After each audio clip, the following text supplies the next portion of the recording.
Pedro, baka manuno ka dyan. Ang layo ng tingin mo. Darating din yun. Yung sinapalo ka manok, maayos na ba? Ito na, uy. Ay, ano?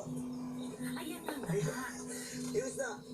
Tostado, yung natitira doon, tostohin mo ba? Na. Bihira naman. Florante, tostado yung bangus. Paborito niya to eh. Oo nga, yan na, oh. Ito naman, oh. Makapaghanda ka, alam mo, 20-20 yung dadating. Bihira lang naman bumisita sa atin yun. Bisita ba talaga? Baka ka mo magtatago.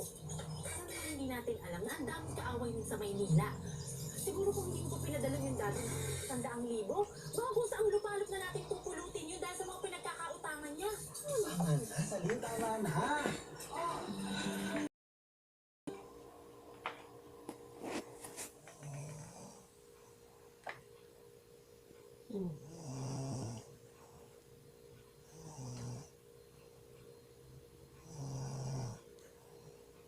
Bakit yun?